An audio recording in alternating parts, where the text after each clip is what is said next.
Hello, everyone, and welcome to another Star Trek edition of the Secret Origins of Mint Condition. I am one of your hosts, James, and we are talking about Strange New World Season 3 that recently wrapped up. And today, instead of being on the bridge, we're in the ready room to talk about all this. And joining me at the desk is, of course, Joe. Hey Trekkies, how you doing? And Josh. Hit it. And John. Hey everyone, how's it going? So I'm happy to have all of you here. Obviously, it's been a few weeks since season 3 ended, so we've hopefully had a chance to really think about our thoughts and gather them a little bit. Sometimes we do these either while the season's going on or right after the season, but we've had a little bit of time. And so I'll just open up like we always do with like overall thoughts, and then we can kind of go wherever we want. I'm always on this podcast, especially not one to, I don't want to be negative about anything. And I'm not saying that I am about season 3. I will say of the 3 seasons, this is my most mixed feeling about the season so far. I will say that some of the episodes, even the ones that didn't fully land or connect with me, I still found things enjoyable about them. The cast, the crew, the acting, and everything is amazing. I don't know if all the stories landed for me. And in preparation for this episode, I was starting to think about like my life and time in pop culture. I've learned that maybe I don't dislike things as so much that things are just not meant for me, or that things are being done to pave the way for a new generation, or next generation, if you will, to get into these franchises. Because I feel like these franchises, Star Trek, Star Wars, are sometimes a little stagnant, and sometimes you have to reach a little new audience. You have to take big swings, and I think they took a lot of swings in this season, which not all of them landed. But I appreciate the fact they're trying new things and exploring storytelling. So my overall thoughts are, it was a mixed bag. I'm happy they're still doing it. I'm happy we got another 2 seasons. And obviously, I'm usually more enlightened after these discussions about things that maybe I was less enlightened about before. So that's my thought. I'm going to open up to whoever wants to give their overall thoughts and wants to jump in. Josh. Everybody's looking at you, Josh. And me? Okay. Well, Trek expert here. Yeah, I enjoyed this season. I think the thing that I have the most trouble with whenever I bump on something is usually the comedy episodes, and usually that's because they characterize something that I think isn't the doing justice or service to the actual concept. So the only episode that I outright did not like this season was 4.5 Vulcans toward the end, where uh, some of the crew were transformed into Vulcans for a part of the episode. And even then, I sat down to watch it, and I was watching it, and I was like, I'm not enjoying this. So I actually shut it off. But then later on, I returned to finish it because I was curious, and I actually enjoyed where the episode ended up going. So, even then, I guess, because wasn't that the one where they had to? No, I might be mixing up. There was an episode where they had to jury rig the communications on the ship with the old 20th century phones. But analog stuff, yeah. Yeah, that I thought was delightful. I thought it was maybe in that episode, but I think that was the Salat who ate its tail. Yes, Yeah. Okay, fair enough. That was a cool sequence when they did it, yeah. The 2 things that I want to say about the season and my enjoyment of it.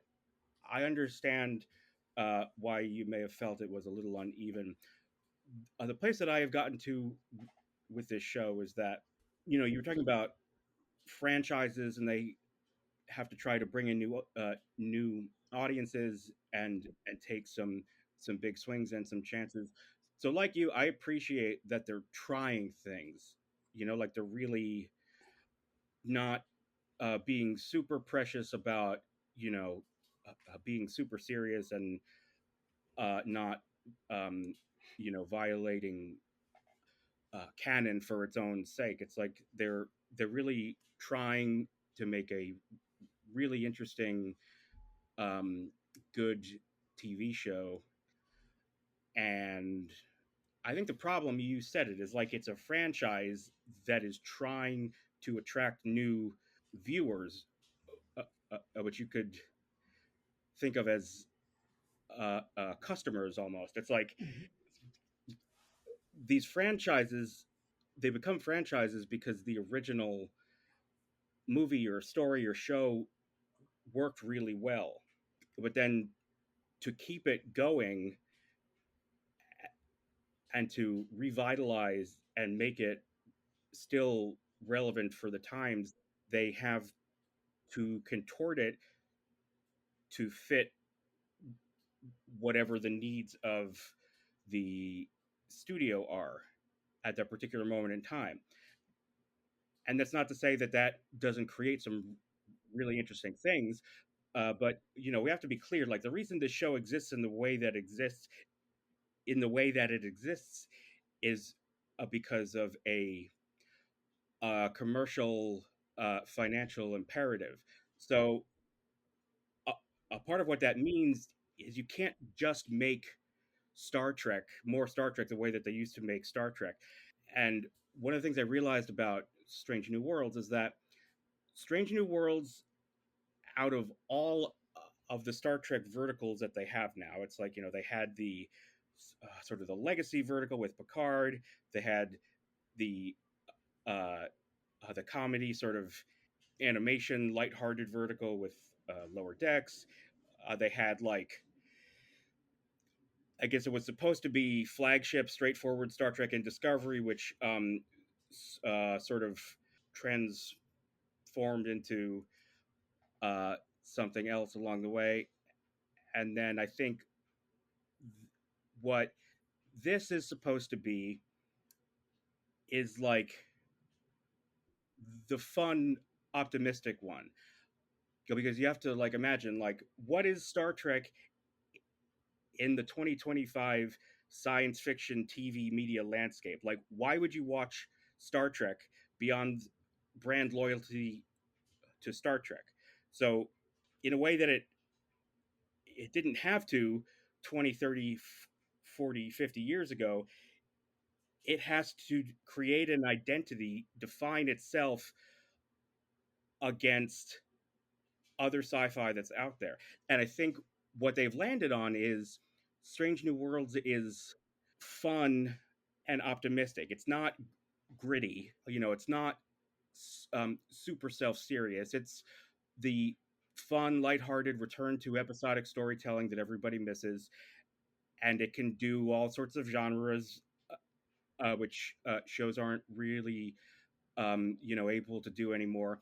And it's also like kind of self self-referential, like the idea that Pelia is sort of obsessed with 20th century pop culture that allows for this sort of meta wink, where the show that she's on is a product of the same period pop culture that she's obsessed with. And that's why, like, seeing things like the analog phones from the 60s and 70s and 80s on the high technology bridge of the Enterprise, the design of which is also heavily influenced by 1960s mid-century modern futurism, is like the pressurized diamond of all of these market and cultural forces. Like, that is where Star Trek fits now, is sort of that. And I don't know what I just said, but that's what I was thinking. No, it was great. It was great. You gave a lot of thought and stuff, and built upon what I said, Josh. I appreciate it. John or Joe, what are your like overall thoughts? Or you can expand upon what Josh said. You want to go next, Sean? Go ahead. Sure, I'll jump in. So mixed bag is a good way to put it. Initially I was thinking, okay, it's like,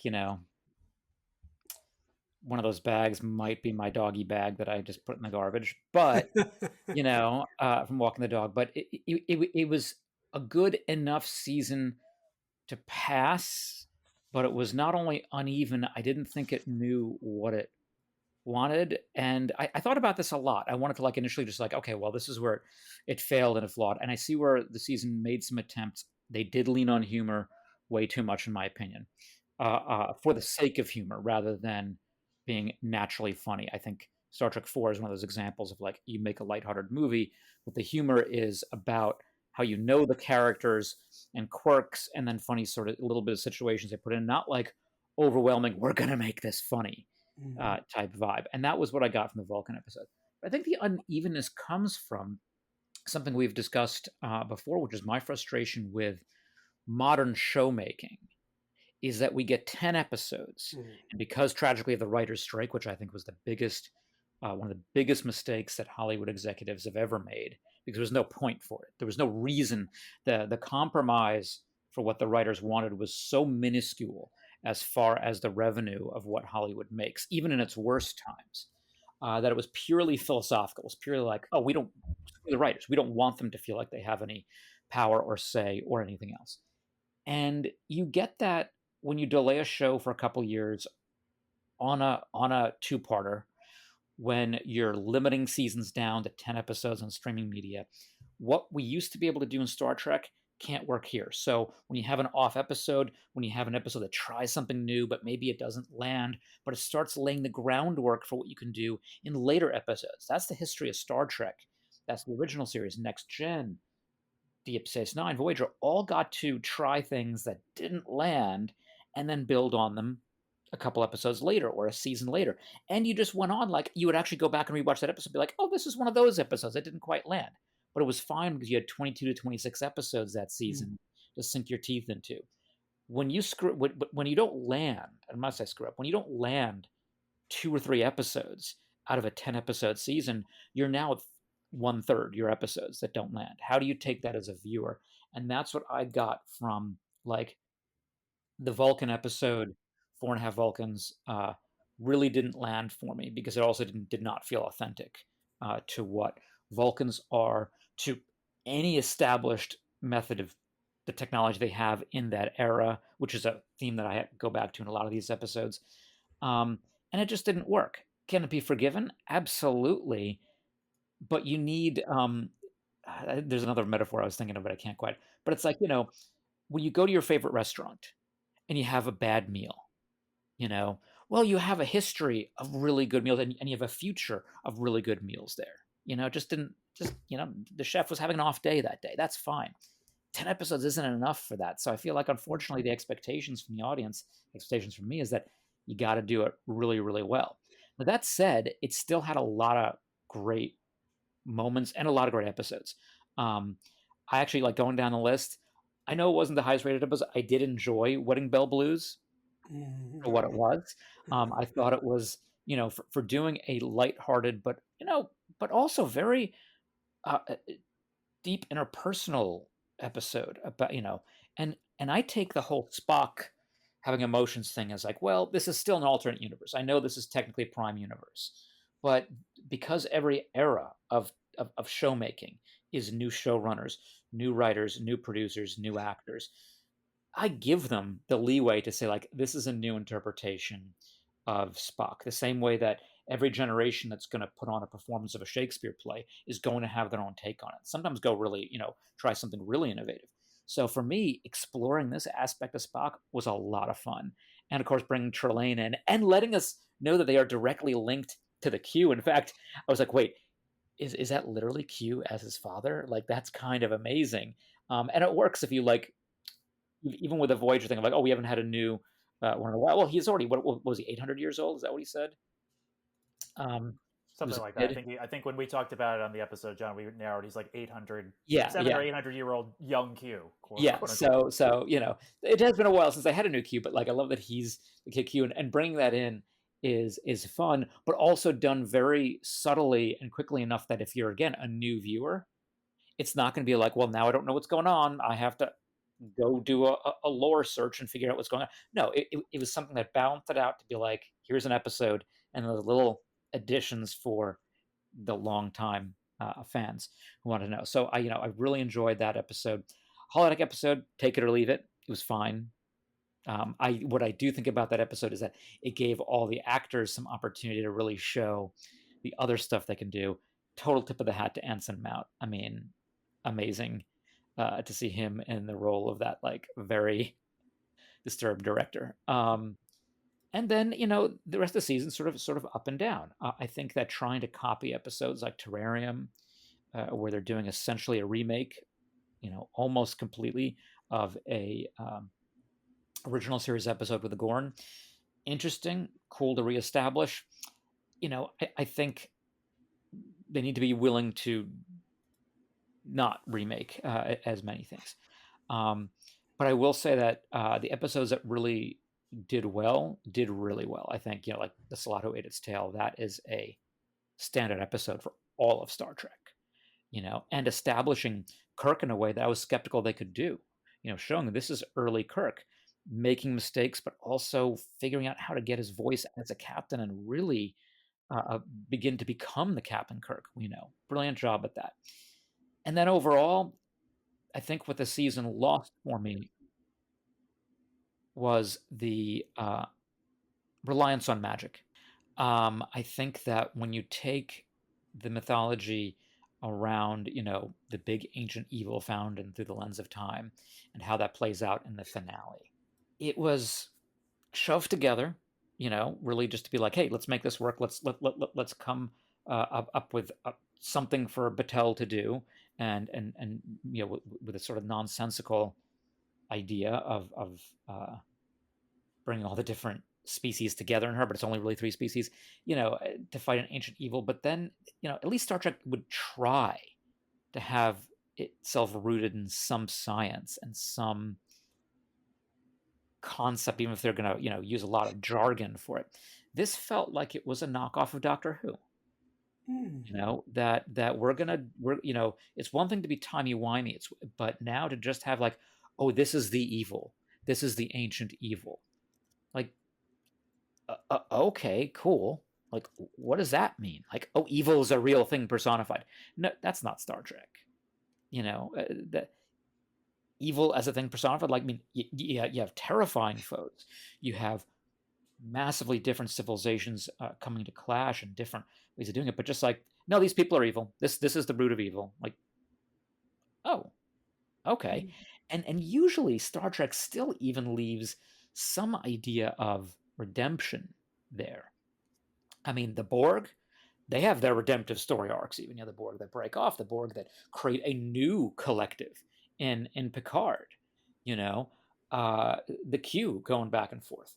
The Klingons are the ultimate enemy of the original series, and by the movies, they are seen, as a metaphor for the Russians and trying to live post-Cold War in a better way. And then you see the value and the brilliance of Klingon culture. Like, every villain had something that could be redeemed. I think going down that road of pure evil, and that is like, yep, they're going to be locked up for eternity, and here's your guardian. That's something that I think they're walking away from, not without realizing it, the core of Star Trek, and then relying again on a very magical idea, without at least pretending it's somewhat scientific. So that's where I have the biggest problem, where that finale, I did not sit through the finale in one sitting. I actually had to stop. I walked away. I was like, what? I don't know what to do with this. And I just sort of walked away for a while and then came back to it, sort of restarted the episode, and I was like, all right, it was fun. I like the character moments. I love the Pike Battelle relationship and the challenges that faces and how he resolves that with his own knowledge of his future.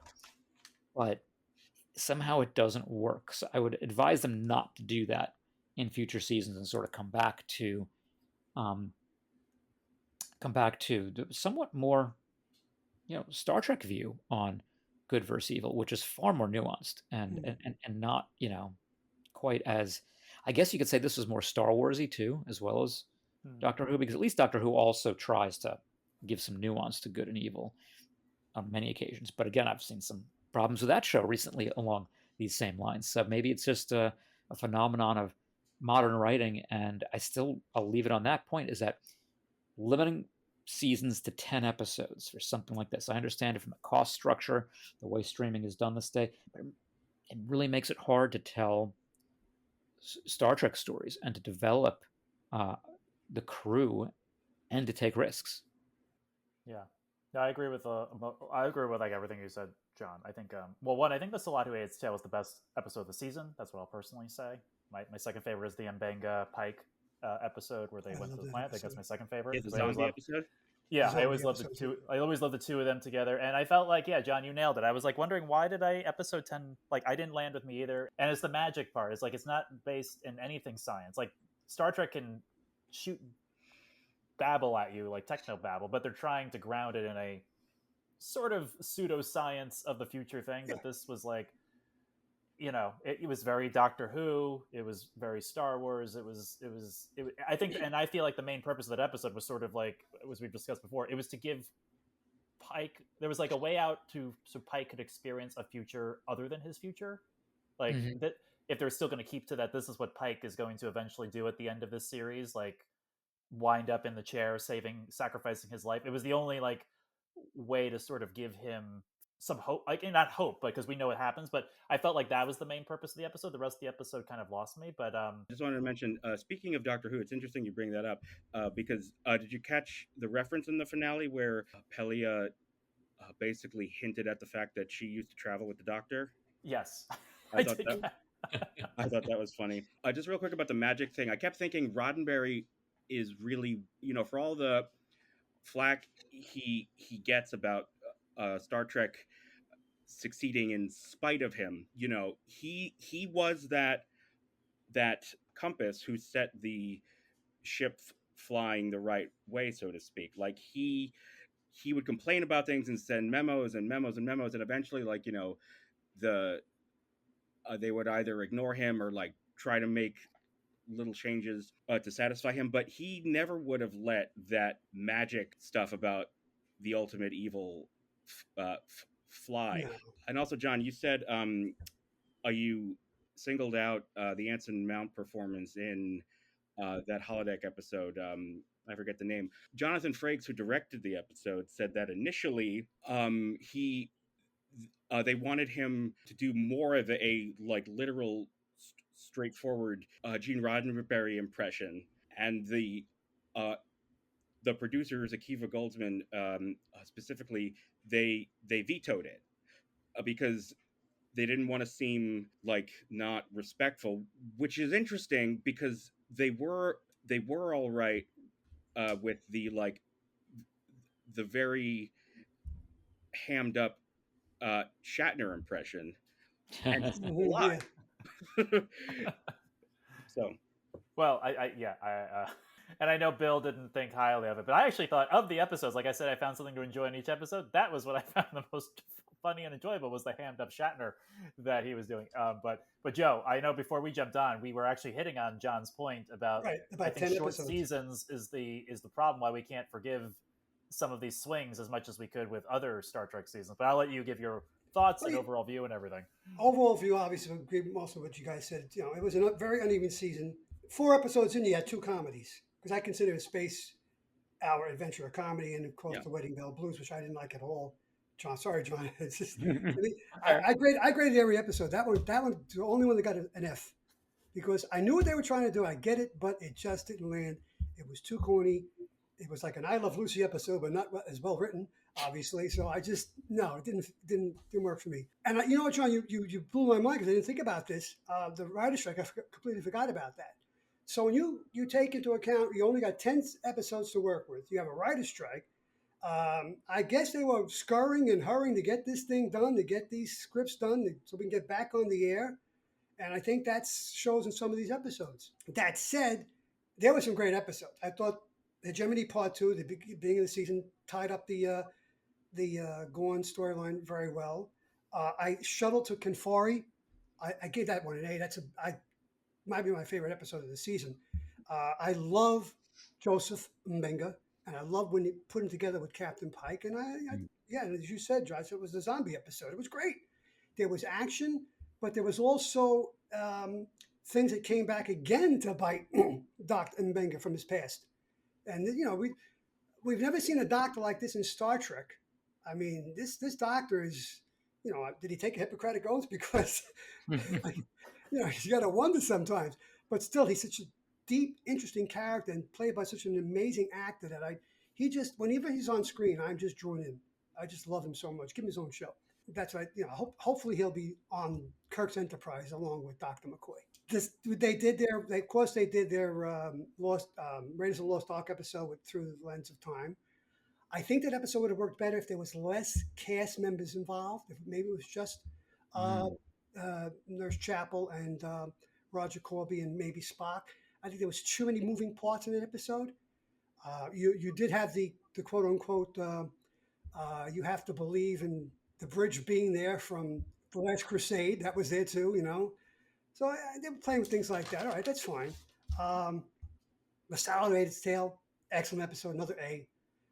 We get to see Kirk take command, and I'm wondering. I pose this question to both you guys: is do we know for a fact that Kirk met all these future crewmates before he assumed at the command of the Enterprise? I guess not, right? No, we don't. Yeah, I don't think we know. Okay, we don't know one that's way fair. or another. That's fair. No.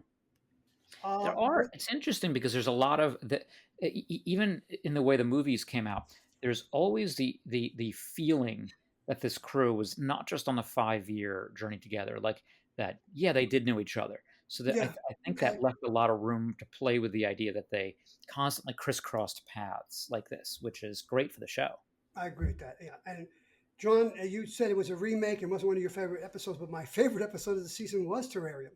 I gave it an A+, and I realized what they were doing, but to me, that's Star Trek because it's, and you know, finally Ortega's Erica gets a moment to shine. Yeah. Star Trek is about humanity, and that was the most human episode of the season, I thought, because it's, once again, Star Trek is a show that it teaches you nothing else. It teaches you about tolerance and, you know, in the age-old cliche, not judging a book by its cover. So we see what happens when she's stranded on this planet and there's this Gorn that she thinks is going to, you know, eat her for dinner. And then they wind up being besties. I just thought that was so cool. And then, of course, I knew that light off in the distance. I had to figure, from, I guess, second act on, I knew that was the Malkotians. You know, I was pretty sure of that. But when they, you know, back on the Enterprise, again, the humanity is Uhura not giving up. We've got to save my friend.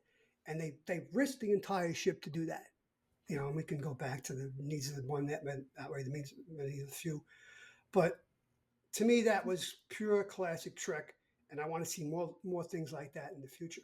I want to see less episodes with too many people running around.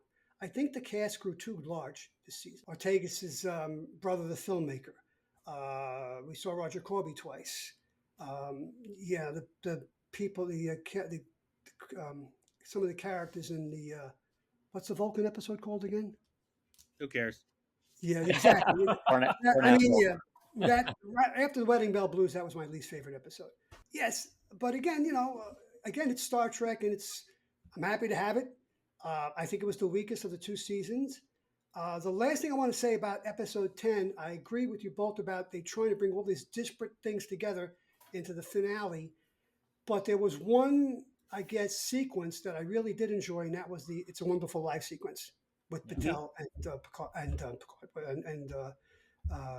Pike. So I did enjoy that. No, completely. That's for me what made that episode. Like, like it was sort of losing me for all the reasons that you guys already noted. But then when they went into that sequence, I was all of a sudden, I became really invested again. And for me, I sort of allowed myself to think more highly of it because like the hows and the whys and like the sci-fi of it all didn't really land with me for all the reasons that you guys already mentioned.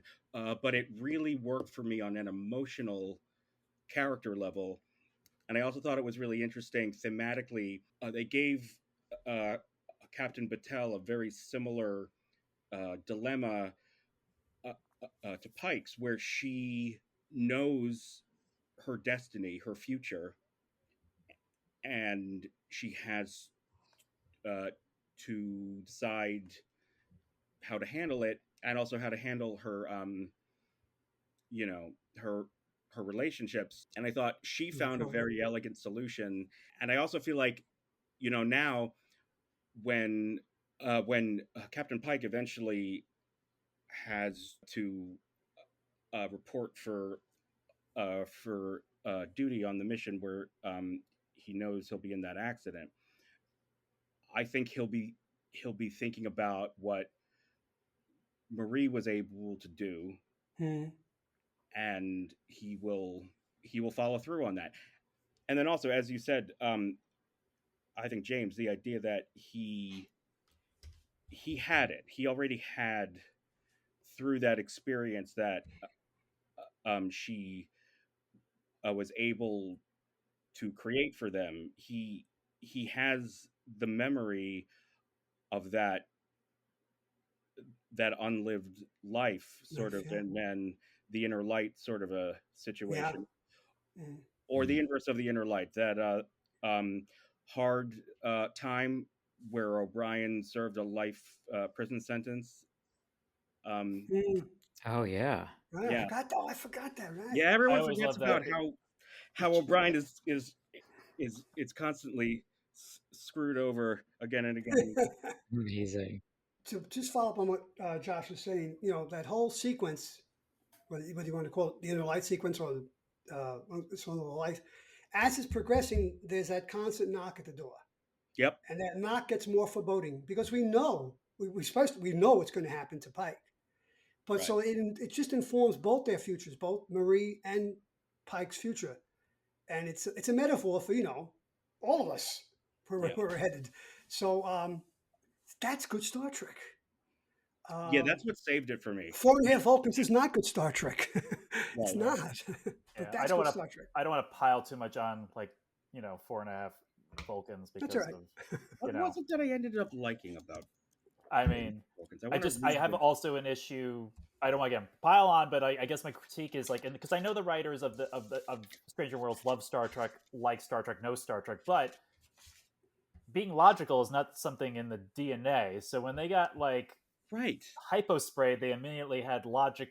They should have just been I guess more raging emotion. I think the episode would have been more interesting if they had the emotions and Spock had to give him a crash course on logic.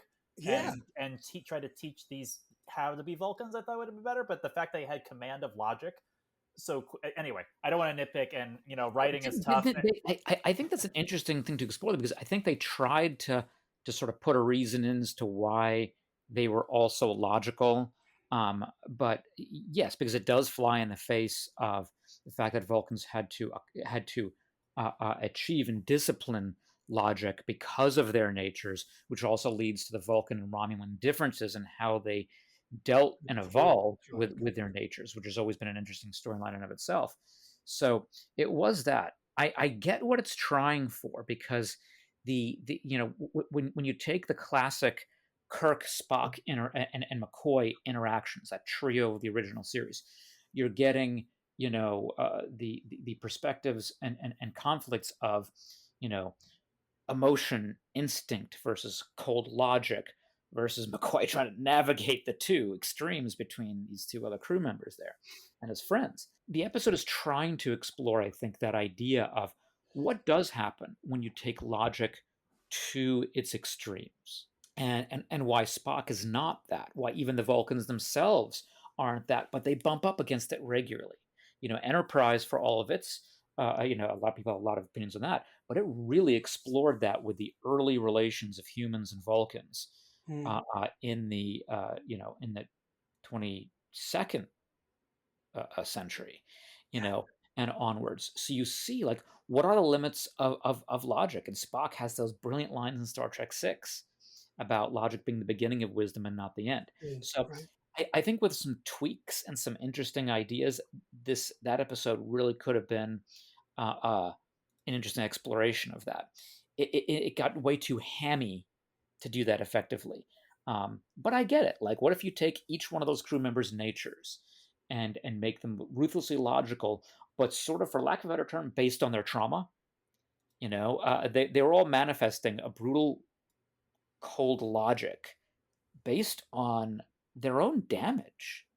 I mean, and that's why they were each sort of different with what they did. I mean, you have Chapel with her relationships and just cutting everybody off, which is not what the other crew members decided to do, but that was because of her issues navigating that. So there's like the core of some really cool ideas in that, and the more I think about it, I'm like, oh, there's so much there to discuss. But when it's done a little too hammy, Yeah. and again a little bit too magical, like you said, like, well, where does the logic come from if it's not a DNA based thing? The difficulty isn't that you're trying to do a storyline like, let's say, an alien thing zaps them and they're all super logical. You can explore that. It's saying we know what the Vulcans are. We have over 50 years of shows about that.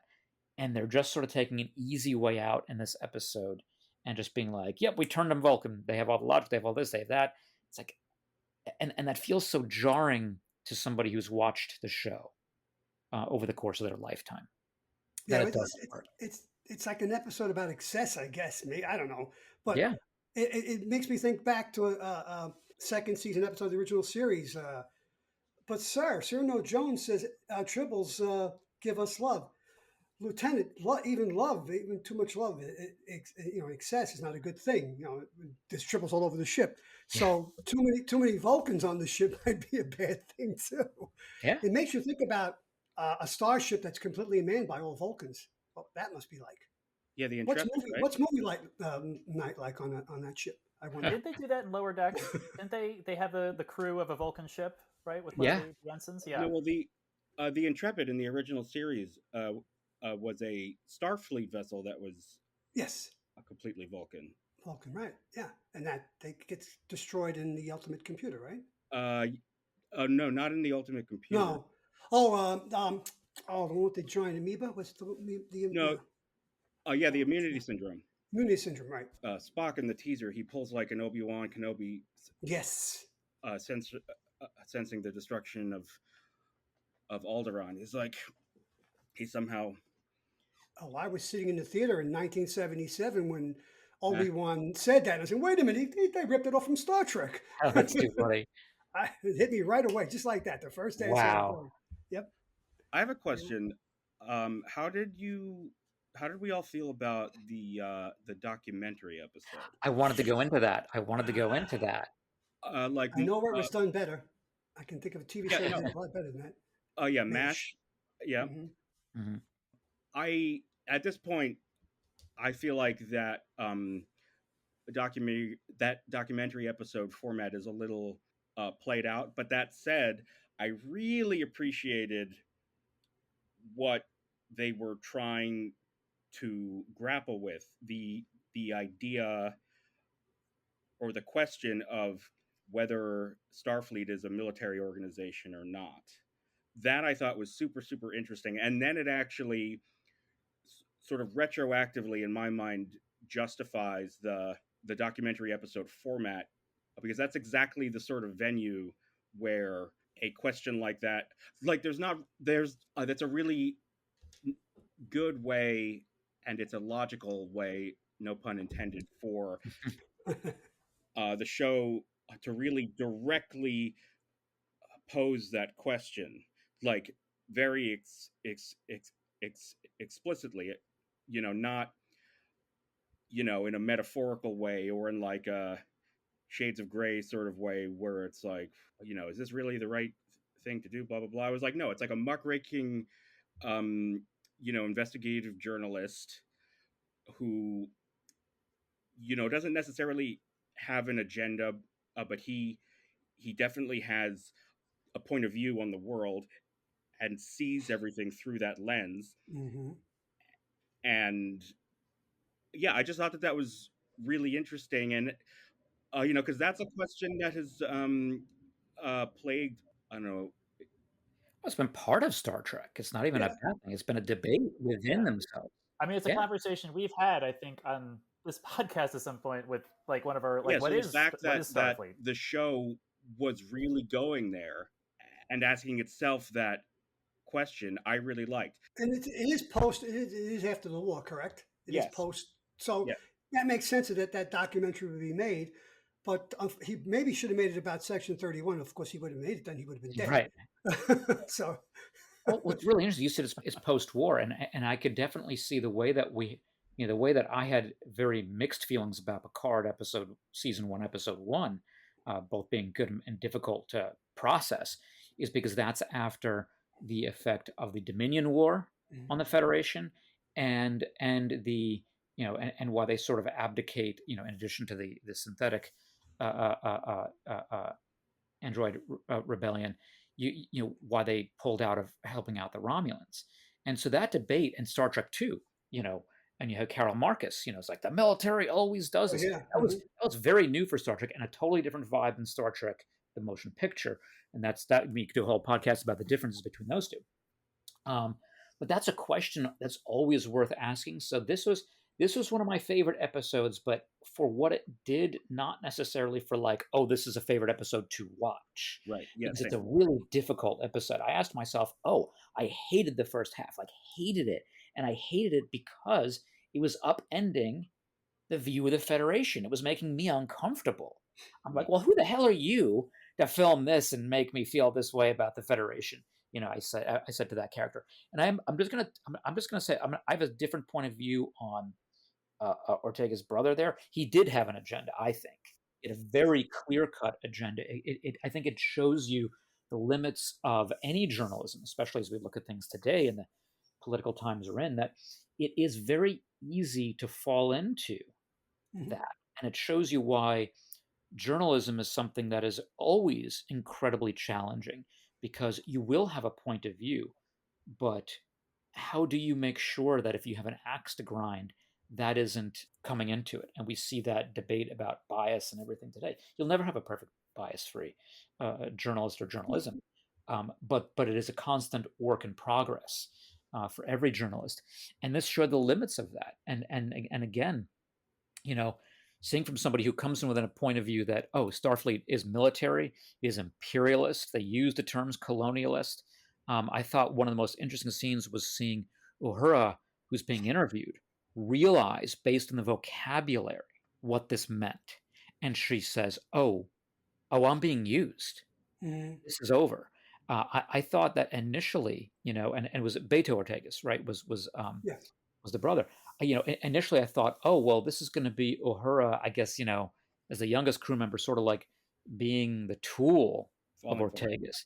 And no, she's the one. She's had such unique life experiences and sees in many ways more than the rest of the crew sees, despite her youthful age at that point. And she's like, oh, no, I understand the problems you have and the questions that we always have to have with Starfleet, but you are manipulating me. You are manipulating what's happening here, and that's a problem. That was a great dramatic moment to have in Star Trek, to say, like, yeah, this is what happens when when you don't know how to step back and try to understand something, and then you see, okay, out of context, that whole first half of the episode is manipulated. It's manipulated to show you a version of Starfleet that isn't unreal, but it's based on a lack of context. Exactly. What was the bridge crew saying? What did they mean?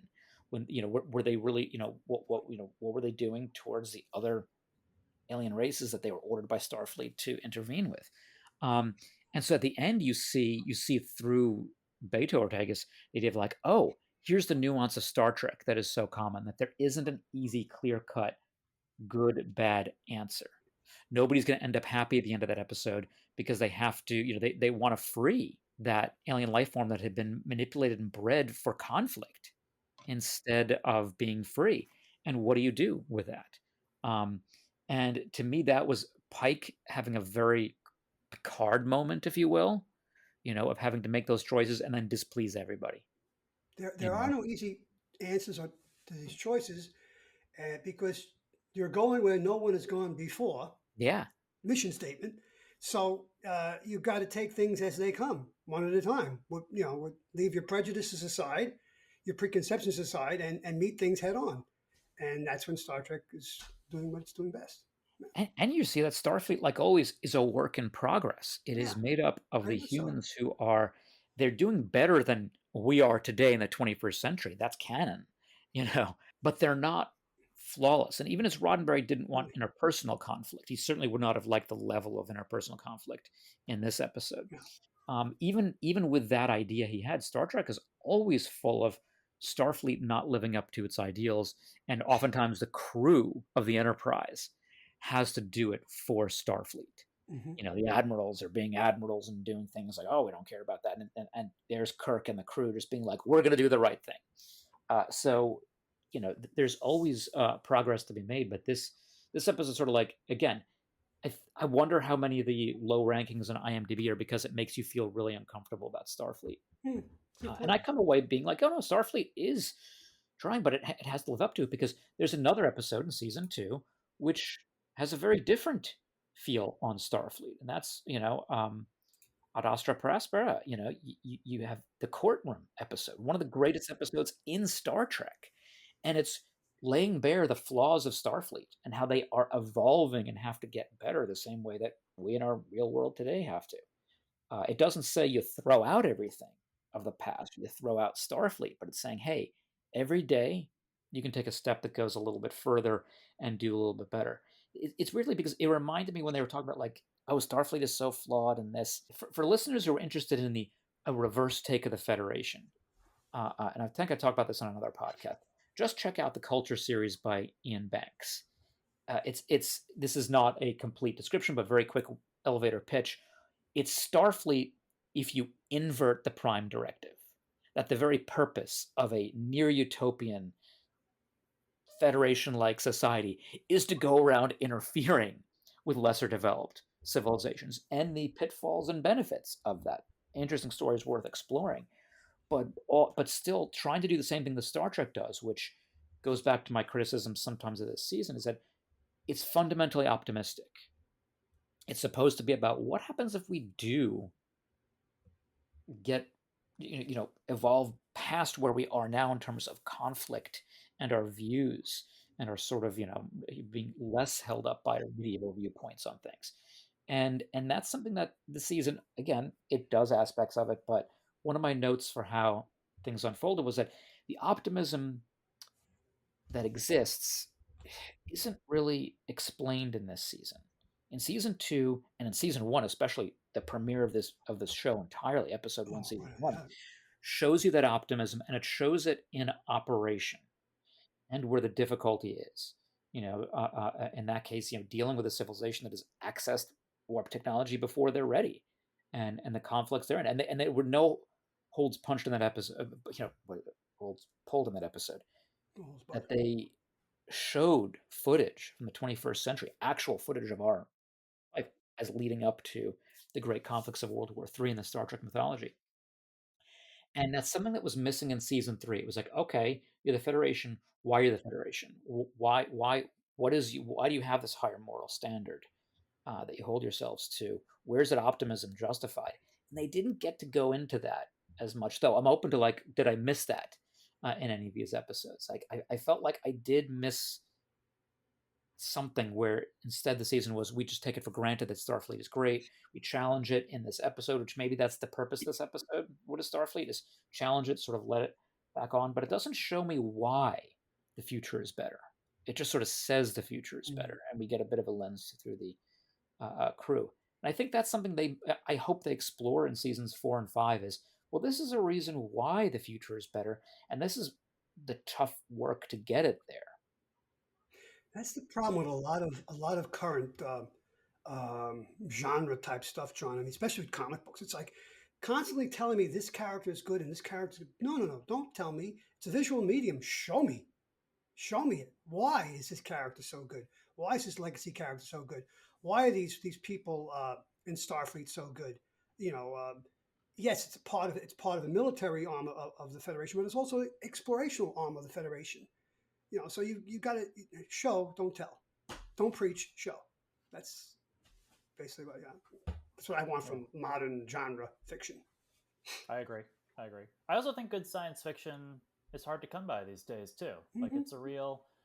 I was making I've been into we've been exploring our local bookshops recently, and both big ones and mom and pop ones, and nice. There's a very small science fiction section these days. It's a lot of it like fantasy science fiction now, which is fine. I just remember I remember, John, when we used to go to Barnes and Noble, like the science fiction section was huge, and Yeah. now it's like very dwindling. And I just think it's hard to get science fiction these days, and hard to maybe tell some of those stories like we're talking about here, where we want, because Star Trek is rooted in science fiction, and when they start crossing over into fantasy, as we've already spoke, it kind of is not so much Star Trek. So, you know, they got 2 more seasons, so I hope they continue with the trend they were going for the first and second season, where they stay more rooted in the roots of Star Trek, of why is the future better, and use the format of Star Trek to keep getting us there. But just an observation I'm making. No, it's a great observation. When I worked for Barnes and Noble on 18th and 5th, we had a great science fiction section in the main store, but I used to go down to the East Village, to the science fiction bookshop in the East Village, and I would pick up whether it be Arthur C. Clarke, Isaac Asimov, you name the Joe Holden, all these great sci-fi authors, and they always had discounts too.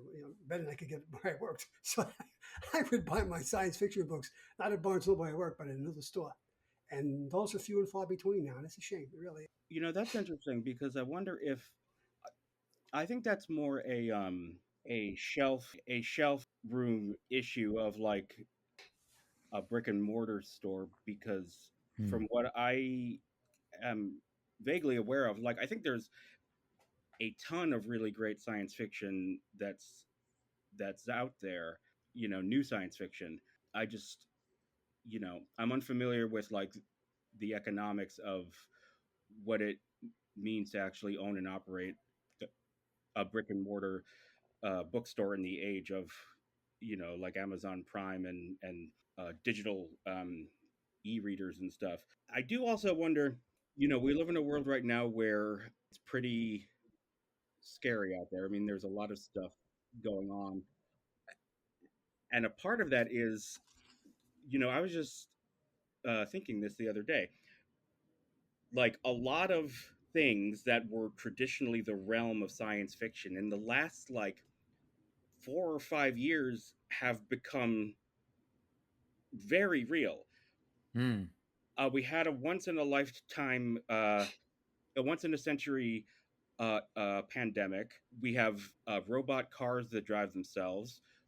We have these AI companions who, yeah, we have those things. Like the other day, I was in a Waymo and I was asking Chat GPT a question, and I just had this moment where I was like, oh my God, just 5 years ago, this would have completely been something in the realm of science fiction, like literally.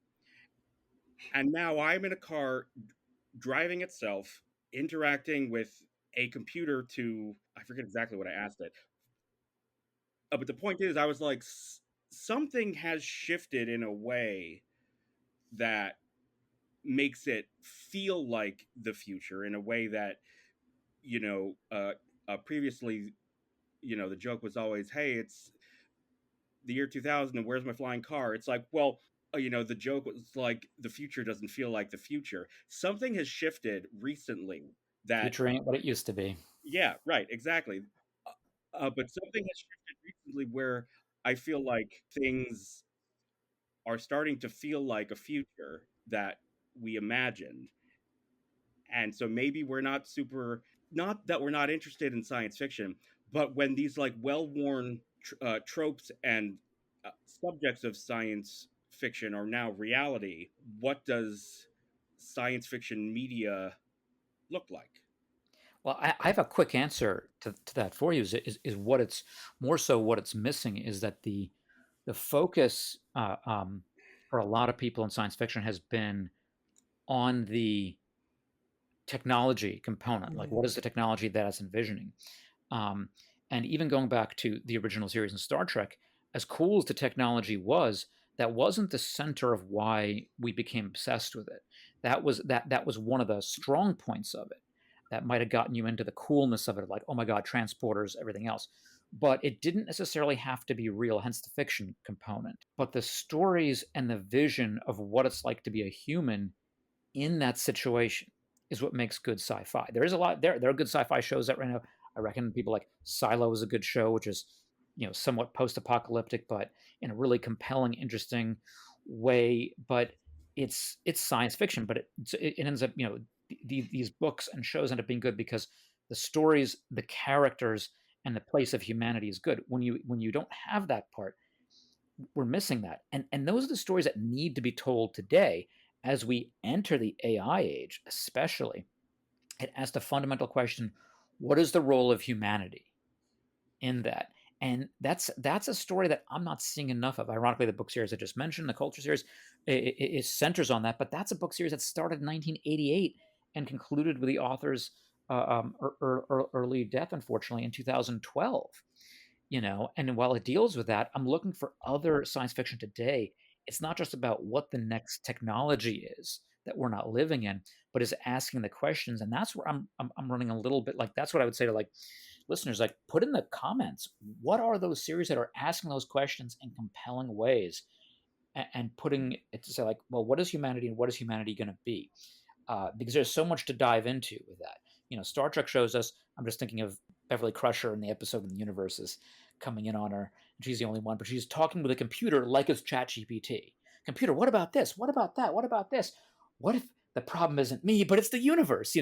That brilliant line. And it's a very, like, I don't think the writers anticipated ChatGPT in the way that we're using it today entirely, but they had that general concept of, yes, you're going to be talking with an AI, which is a computer. What does that mean? Explore those stories, do it in really compelling ways. There's a lot of room for fiction to explore that. And I think we're trapped in a cycle of tentpole franchises and consumerism of, like, well, we need to feed into what's going to make us really quick money. And that's collapsing, fortunately, or that tentpole is actually quite literally collapsing as we watch it with other franchises.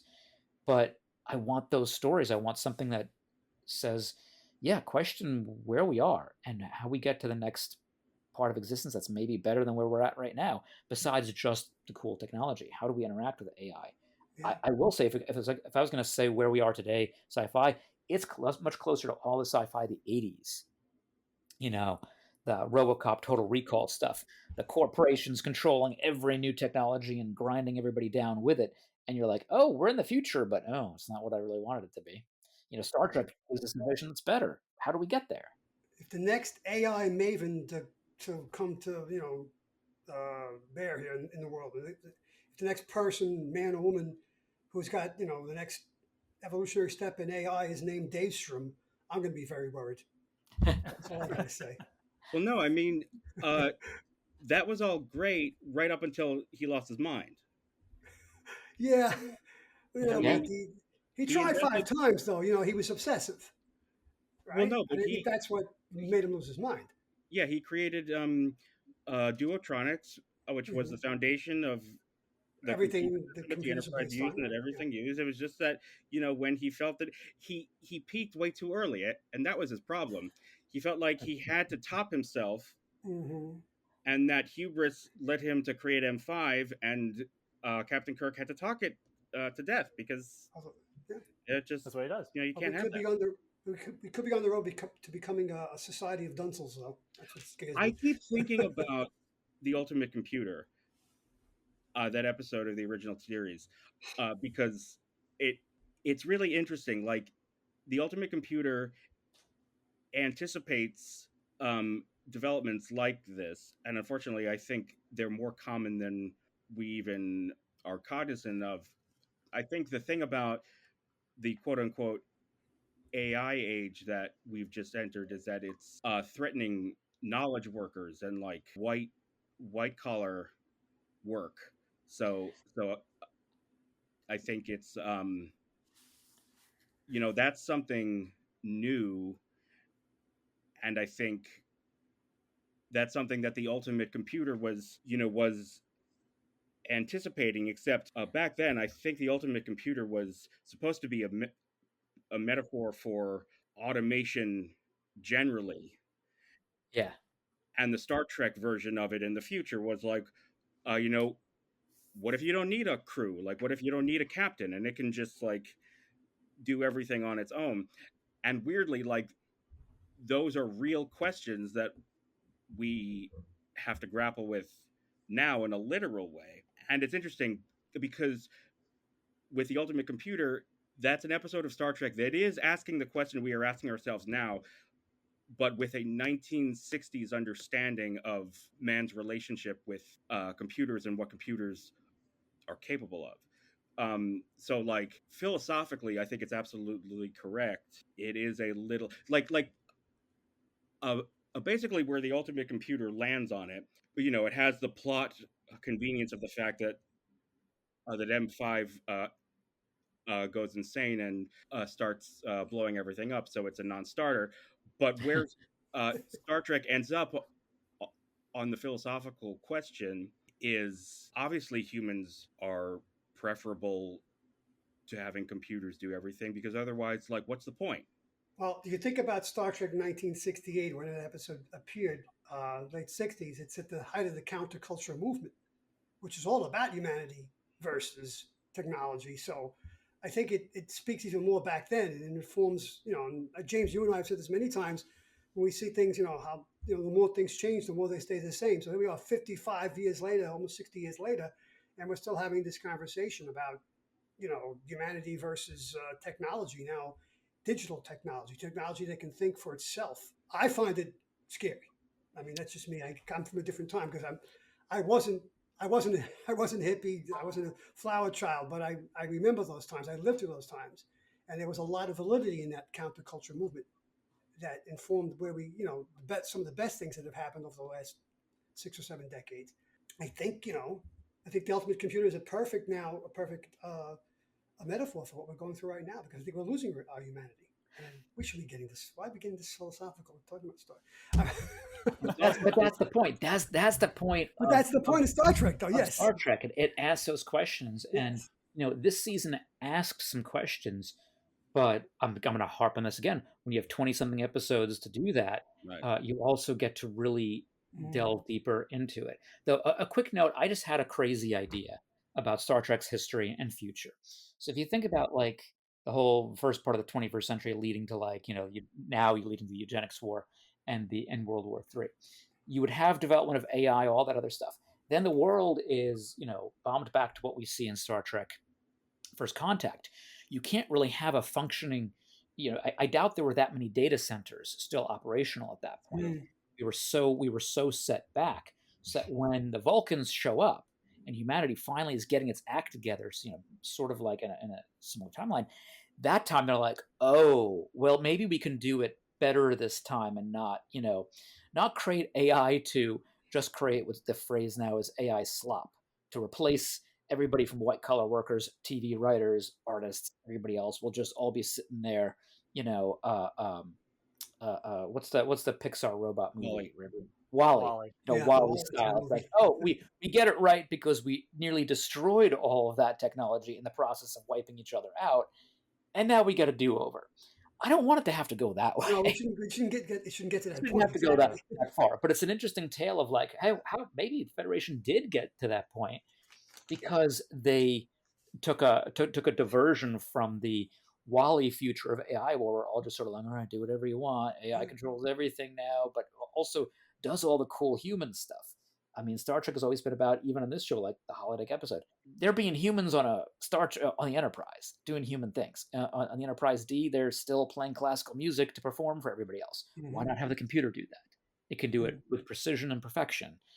But no, they all went to 10 forward to watch people perform, and even and they bring that same vibe into the little scenes we get of that. By the way, a gorgeous bar and gorgeous like a recreation zone of what I don't know. It's not. It's not like. Is there a name like 10 forward for it? No, they haven't named it. They haven't named it. Man, I want to hang out there. It's a nice very place. cool. It really is. It's bright. It's area.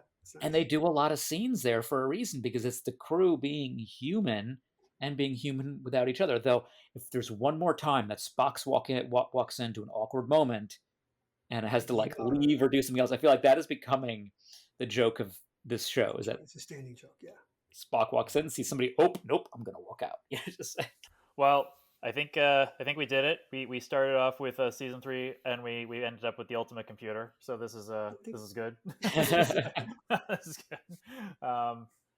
No, I think like I said, we have a lot of hope still for the future of the Star Trek, whatever it's going to be for the next two seasons. I feel like, this season was mixed with, some challenges, external to the writing staff, and I think overall I do feel better about the season having talked about it, with all of you, because some of those episodes that I was less favorable on, I enjoy a little bit more. So maybe the season, like I said, I enjoyed everything about it, but now I have a little bit more favorable opinion about it. So I'm looking forward to the next season. Do we have time to just maybe ask what we'd like to see in season 4? Well, I'd like to see more Pike-centered episodes, right?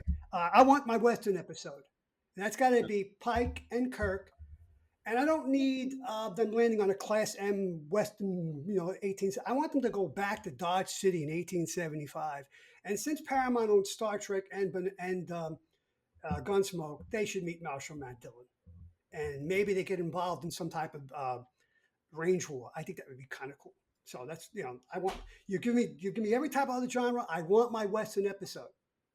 Maybe they can find a copy of Owen Wister's Virginia novel, and that's how they get sucked back. I don't care, whatever it is. Just give me my Western. And one more thing. If we're going to see any new crew members, it might be time to see Sulu, but I want to see Sulu become that consummate pilot because he's trained by Ortegas. I think that would be kind of cool. He comes in kind of brash and I know it all, and then she takes him down a couple of pegs and teaches him. I think that would be kind of cool. It's funny because in Where No Man Has Gone Before, Sulu's isn't he in the science department? He's like a... Yes, he is. That's right. So I wonder if there's a way to oh, that's it. Yeah. Okay. All right. Parlay that. Because he's not a bridge officer in that episode, no. In Where No Man Has Gone Before. And one last question: where the hell is Gary Mitchell? I got to see Gary Mitchell at some point. Good question. Right? I mean, who should play Gary Mitchell? Somebody looks like Gary Lockwood. No, I don't know. That's a good question. I don't know. Yeah, but maybe I got to they see should Gary just Mitchell. hire Gary Lockwood. He's still alive. Is he? Yeah, they can de-age him like they did with Michael Douglas in a couple of years. They don't have to de-age him. I just think it's funny if, Kirk's best friend from the Academy is like an 85-year-old guy with no explanation. I'd like to see that. Hey, Jim, remember that night on blah, blah, blah? It's like, yeah, you were wild that night. I know. I used to have the move. That's funny. You ever wonder what it'd be like to be a god, Jim? No, I've never thought about that. Oh, yeah, me neither. I'm sure that's any hopes that John and Josh, you guys hope would see in the next two seasons, or at least the next season? I think we're going to get Pike-centric season 5 since it's abbreviated. I think it's going to probably be more of a. But what I hope is if they're going to do 6 episodes, I hope that normally I've liked the episodic nature of Strange New Worlds. If you're going to limit us down to 6 episodes, make it a good 6-episode story. That takes place over that abbreviated season. Don't try to do 6 unique episodes that where you're experimenting. At the very least, either give us just really good Star Trek episodes for six of them, or give us a great wrap up to the show over those episodes. And for season 4, don't be too. I mean, we know we're getting the Muppet episode, so we know we're getting at least one a silly episode, but follow your instincts of seasons 1 and 2. That would be my hope. Get some of that, and more importantly, let's see some Strange New Worlds. Josh, anything things you're hoping for? I'm a little nervous about the episode with the puppets.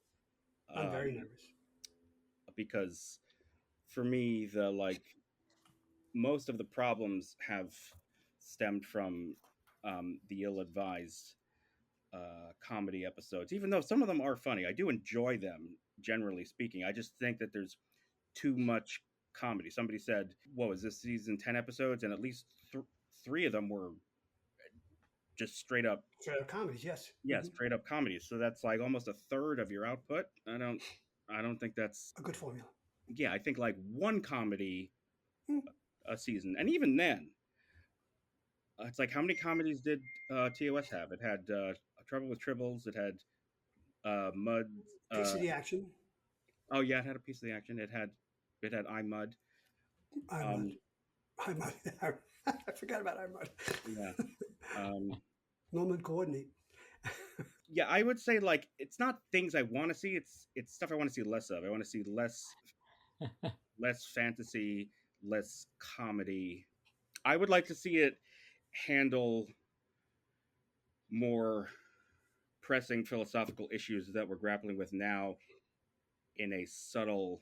I mean, I agree with everything all three of you said. I think, yeah, just to go back to our conversation, I just would like to stay more to what Star Trek is, where we can do fantastical things, but there's still a sort of a grounding element in the science of Star Trek, and also that hopeful nature that we talked about. Like, why is the future better? Like, why does joining Starfleet, being a part of Starfleet, or why are we going and exploring strange new worlds, which is the mandate is like to enrich ourselves and be enriched by the beings we encounter and the knowledge we gain. So I'm hoping that'll be there. And I'd like to see. I'm curious who the new Dr. McCoy will be.